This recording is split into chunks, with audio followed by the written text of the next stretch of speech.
একদম। আজকের আলোচনায় আমরা ঠিক এই রহস্যটারই একটু গভীরে যাব।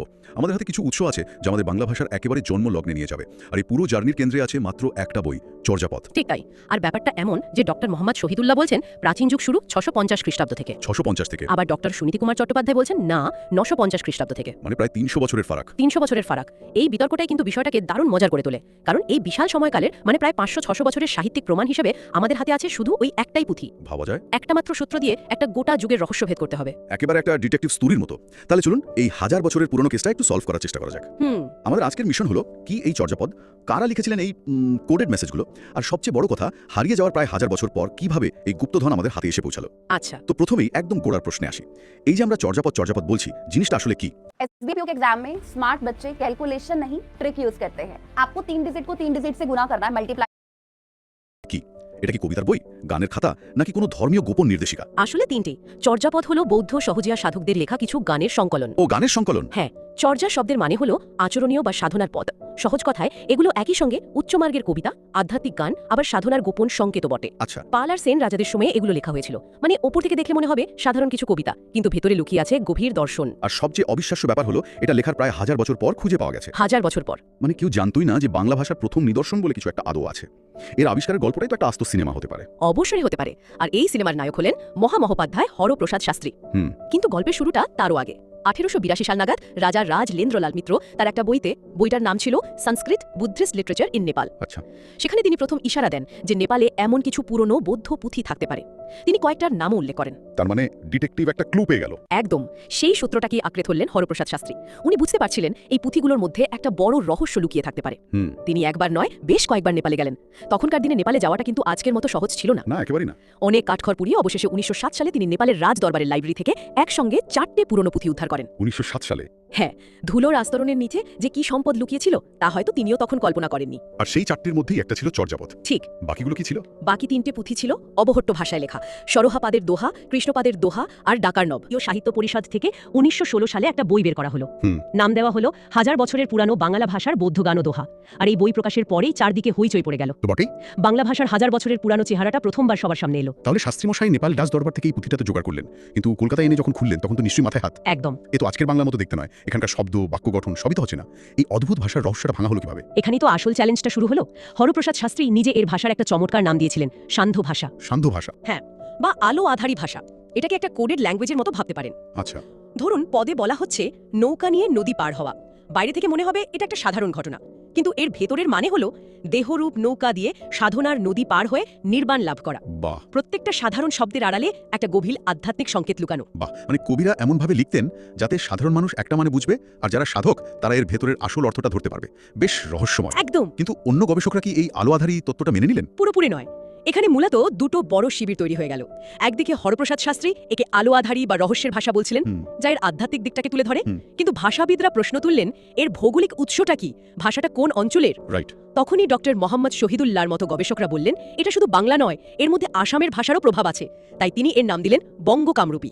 ওহ, বঙ্গ কামরূপী। হ্যাঁ। আর শেষ পর্যন্ত বাংলা হিসেবে প্রতিষ্ঠা পেল কিভাবে? সেই কৃতিত্বটা মূলত ডক্টর সুনীতি কুমার চট্টোপাধ্যায়ের। তিনি তার বিখ্যাত বই the origin and development of the Bengali ল্যাঙ্গুয়েজে যা করলেন তা এক কথায় অবিশ্বাস্য। কি করলেন তিনি? উনি একেবারে ফোরেন্সিক পরীক্ষার মতো করে এর ধ্বনি, শব্দ আর ব্যাকরণ বিশ্লেষণ করে দেখালেন যে এর ডিএনএটা খাতিশ বাংলা। বাহ। তিনি প্রথম সন্দেহাতীতভাবে প্রমাণ করলেন যে চর্যাপদই বাংলা ভাষার আদি নিদর্শন।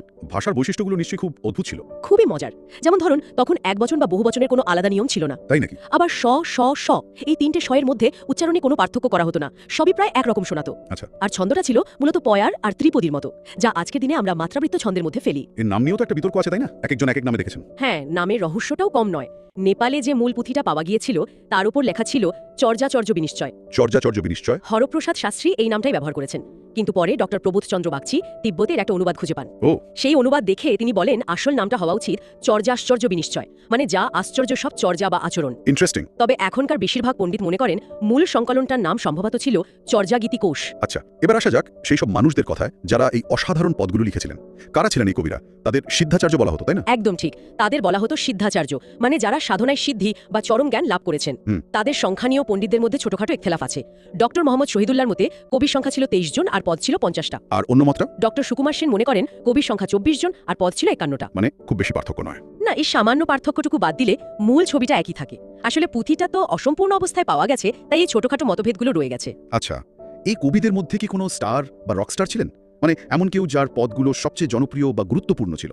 রকস্টার তো বটেই, সেই সময়ের বেচারে কানহোপা ছিলেন সুপারস্টার। কানহোপা? হ্যাঁ, সবচেয়ে বেশি, মোট 13টা পদ লিখেছেন, আর তার পদের মধ্যে একটা আলাদা নাটকীয়তা আর তেজ ছিল। বাহ! কিন্তু আমার মতে সবচেয়ে ইন্টারেস্টিং চরিত্র হলেন লুইপা, যিনি প্রথম পদ্মা লিখেছেন। কেন, কি আছে তার পদে? তিনি শুরুই করছেন এই বলে, কা তরুবর পাঁচ বিডাল, চঞ্চল চিয়ে পৈঠা কাল। এর মানে কি? মানে শরীরটা হলো একটা গাছের মতো যার 5টা ডাল, আর চঞ্চল মনে কাল বা মৃত্যু প্রবেশ করে।